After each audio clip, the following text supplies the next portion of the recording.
Well, hello and welcome to this week's episode of Real Hope Conversations.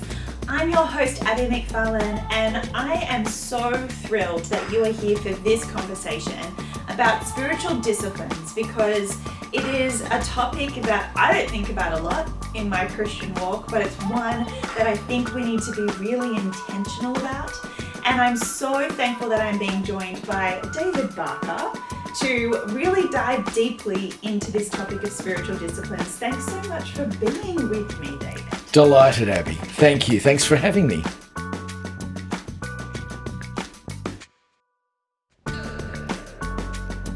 So spiritual disciplines, as I said, is something that I don't think a lot of Christians think about on a daily basis, but it's something we really need to be intentional about and put thought behind. For you, what does the word spiritual disciplines mean? Yeah, it's an interesting phrase because it's stuff, you're right, we don't think about discipline in our spiritual life, perhaps. For me, it conjures up, am I taking my faith seriously? Now, I hope we all do. Yeah. But if we're serious about serving God, then we've got to be serious about bringing what that means into our daily life. And it's part of, we don't separate the Christian and the self, or the Christian and the work, and our home, and that it's all together. So all parts of our lives are impacted by our faith and love, faith in Jesus and our love for God. So spiritual discipline is part of that. But you're right, it's not easy, and it's something most of us probably don't think about much at all. Yeah. And then you get asked to write a devotion about it, and you spend a lot of time thinking about it. I bet you do. And I think that's the thing, right? It's these moments where you have the opportunity to think about it, where you get to reflect on your own personal walk and how that becomes part of your day in and day out. And in the devotion, you spoke about spiritual disciplines being like training, which I thought was a really interesting perspective about it being like training. And my question to you is, why do we need to train? Well, for me, it's about not taking our faith lightly. Yeah. So if we were potentially looking to represent Australia in a sport or an academic pursuit or some sort of way, then we would do our best to ensure that we're doing our best. Athletes are always a good example because we know, even if we're not elite athletes, although you may have been at some stage in your life, Abby, we know that they spend hours each week, days, months, years getting better and better at their chosen field. And so that requires a lot of discipline. And I think for us, it's the same in our faith. And the passage that I wrote about specifically is Paul in 1 Corinthians 9:24. He says, "Don't you know that in a race all the runners run, but only one gets the prize? Run in such a way as to get the prize. Everyone competes in the games goes into strict training. They do it to get the crown that will not last, but we do it to get a crown that will last forever. Therefore, I don't run like someone who's running aimlessly. I do not fight like a boxer beating the air. No, I strike a blow to my body and make it my slave, so that after I have preached to others, I myself will not be disqualified by the prize, for the prize." So what Paul is saying there is it requires training. This is Paul. Yeah. Who trained as a rabbi, who had taken on such discipline in his own life, and here he's saying, I've got to work harder at it. And for me, I think that's so true. It's about being in shape. It's about being prepared. It's about knowledge about your opponents in situations. And if you don't know what you're on about because you haven't trained, then how can you respond to those situations? Because we see again, using the athletics example, we see the elite athletes being able to adjust to any situation to change their approach. And that's why they're the best. I'm a big tennis fan, and you see the very best players If plan A isn't working, they've got B, C, D, and E, and that's why they're the best. But those who aren't as good, they've got plan A and maybe plan B, and that's it. Yeah. And I think that's the same for us. I think it's really interesting that Paul is the one that says that. When you think about it, he lived a life before he came to Christ, which was one of discipline, but one that caused havoc on the Christian faith. And then he had that conversion, that Damascus Road experience with God. And then his whole life changed. And so it's not that spiritual disciplines can't, like you're so far along the road with faith that you can't start training, that you can't start putting spiritual disciplines in place in your life like Paul did. Because he's probably one of the most disciplined people in the Bible when it came to his faith. So when it comes to our training, what should we be doing to train? Because I think you're right. When you train well, you're adaptable to situations because you're fixed on the prize. You're fixed where you're going. Yep. So how do we start to cultivate those disciplines and that training in our lives as Christians today? Yeah. Look, I think spiritual disciplines cover a bunch of fields. Now, you can search these on the web and you can get lists of 10, 20, 30 different spiritual disciplines. That's overwhelming. It's too much. I think things like prayer, Bible reading, meditation on God's word, fellowship, confession, worship, giving, and some would say fasting as well. They're some of the things that I think we need to work at, that we can work at to do that. So prayer is a good example. We're told to pray, and we know that talking with God is really important. It's a critical part of our relationship with him. And I think that prayer evolves over time. And sometimes we can have deep, thoughtful, meditative prayers where we really get into it. But other times it's lots of one-liners. Help me with this. What about that, God? Pray for these people or that. And I find that I've moved between the two. But they're all valid because I'm praying. That's part of the discipline.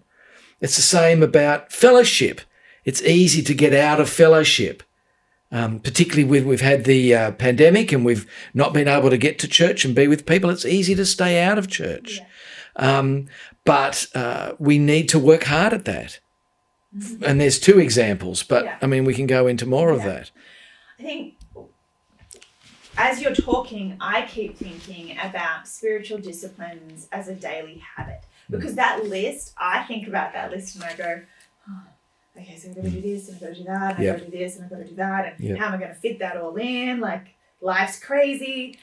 But I went to a conference once and I heard this guy speak about the liturgy of daily habits when it comes to spiritual disciplines and adding it into your daily rhythm of life. Because we all have rhythms, right? We wake up at around the same time. For me, it's like when I wake up my children, they get dressed. Like I'm to the minute, we're out of the house. They've had breakfast, lunch is done. I have this rhythm to my day, but it's adding spiritual disciplines into the rhythm of your day because it brings a richness to your life experience when you have added them to your day. For you, do you think spiritual disciplines can be a daily habit or should be a daily habit? Oh, crackers, that's hard because some of us love that discipline and the timetable of certain things at a certain time. Some of us are more flexible in our approach to things and it doesn't matter so much. I think you've got to find the thing that's right for you and not beat yourself up if you're not rigid in these things because others might be. So I suppose what I'm saying is you need to do them and not forget them and not omit them.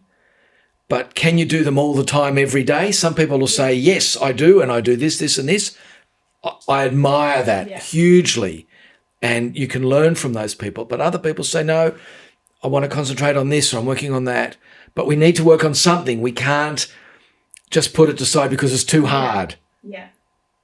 I really like that idea of actually working on something, not all of them, because that list is exhaustive. Yeah. Like for me, I think about fasting, and that's just something that I've never thought about enough or put time enough into thinking through the practice of that.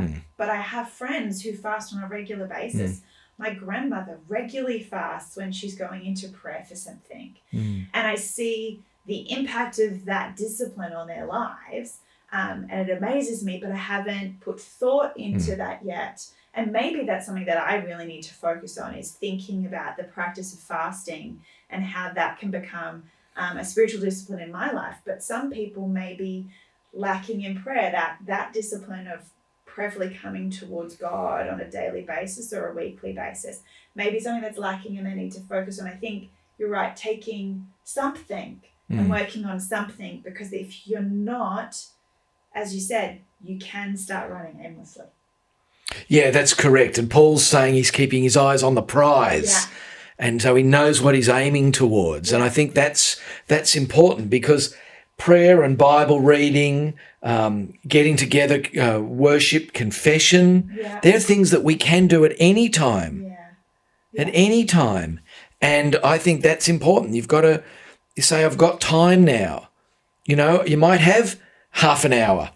15 minutes, right? I'm going to get my Bible out. I'm going to look at my Hope Daily devotions and read that and think about that and pray about those things. And I think that's the kind of thing, it's too easy to put things off, way too easy to put things off. And the other thing I was thinking about as I was preparing for this, it was reminded me of Ephesians 6 about putting on the armor of God, because we're fighting a spiritual battle. And Satan attacks us in so many ways, and we need to be ready. And I think one of the dangers, if I can use that term, for those of us who have been Christians a long time, many, many years, many decades, is that we can get a bit soft around the edges in these, because we know it. I should say, I know it. And so you think, oh yes, I know that passage, or I pray about those things. But Ephesians 6 reminds us that our struggle is not against flesh and blood, but against the rulers, against the authorities, against the powers of this dark world. And we need to be ready for that. And so Paul again writes about putting on the armor of God. And I think that image, even though we don't know it particularly, but we can get that image in our mind, we can train by getting those things done. And then we can stand firm with the full armour of God. And then he says, and pray in the Spirit on all occasions with all kinds of prayers and requests. With this in mind, be alert and always keep on praying for the Lord's people. So, I mean, we're busy in our days, but we can be praying. Or we've got 15 minutes aside, I'm going to read my Bible, or I'm going to think about what it means to be going to church, or I'm going to confess, or I'm going to think about my giving, all of those things. Think about maybe fasting. What does that mean? Now, it may not be for you. I'm not saying everybody needs to do all of these things all the time, but we need to be aware of them. And I think that's what Paul's saying to us. I think so too. I really loved that example of putting on the armor of God, because I think so often we think about the spiritual disciplines when we're in the battle. And that's we're leaning on, where am I going to find support? What can I lean on in the battle? And absolutely, in the battle, you can start cultivating spiritual disciplines. But how much easier would the battle be if we'd already trained and we already had cultivated the spiritual disciplines before? It's muscle memory. It's muscle memory, right? It's that muscle memory to know how to respond and where to go in those situations. David, you have brought so much perspective and thought to this topic, and you've challenged me, certainly, as I'm going out of this, to think about what spiritual disciplines I can be working on now in my life. And friend, if you are watching or listening to this, can I challenge you to think about maybe what's one thing this week, what's one spiritual discipline you can start working on, cultivating in your life, so that when the battle comes, you are prepared and you are able to respond and react in a way that is Christ-centered and centered on His will for your life. You know, we would love to journey with you as you seek to know and understand God better. And so we would love to hear from you. This is a conversation, and we would love to include you in the conversation. So if you go down to the bottom of wherever you're watching YouTube, or if you're listening on a podcast, there is a link to get in touch with the Real Hope team. We would love to hear from you. Also, don't forget that these conversations are meant to be shared.